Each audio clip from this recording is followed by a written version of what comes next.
Once upon a time, in the frozen wilderness of the Nordic mountains, there lived a boy named Lars. Lars was a clever boy, always ready with a quick wit and a sharp tongue. One day, while he was out playing in the woods, he stumbled upon the lair of the Mountain King. The Mountain King was a fearsome creature, known for his cunning and his love of riddles. I was so scared when I saw him.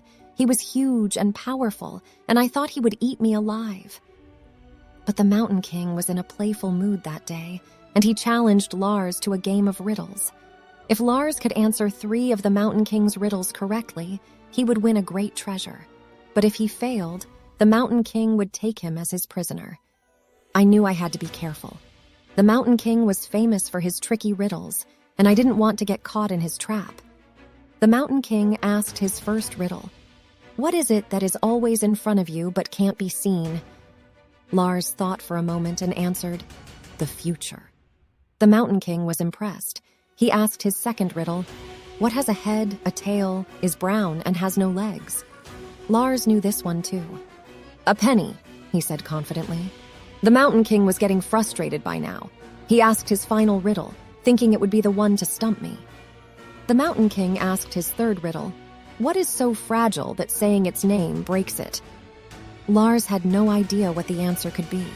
He thought and thought, but nothing came to mind. That was the toughest riddle I had ever heard, but I wasn't going to give up that easily. Lars decided to use his wit to outsmart the Mountain King. He thought for a moment, and then said, "Silence." The Mountain King was stunned. He had never been outwitted like this before. He gave Lars the treasure he had promised, and Lars was free to go. I was so proud of myself. I had beaten the Mountain King at his own game, and I had learned that sometimes the most important tool we have is our own cleverness. From that day on, Lars was known throughout the land as the boy who outwitted the Mountain King. He went on to have many other adventures, but none were as thrilling as the day he stood up to the fearsome Mountain King and emerged victorious. And that, my friends, is the story of the boy who outwitted the Mountain King, a tale of courage, wit, and the power of the human mind.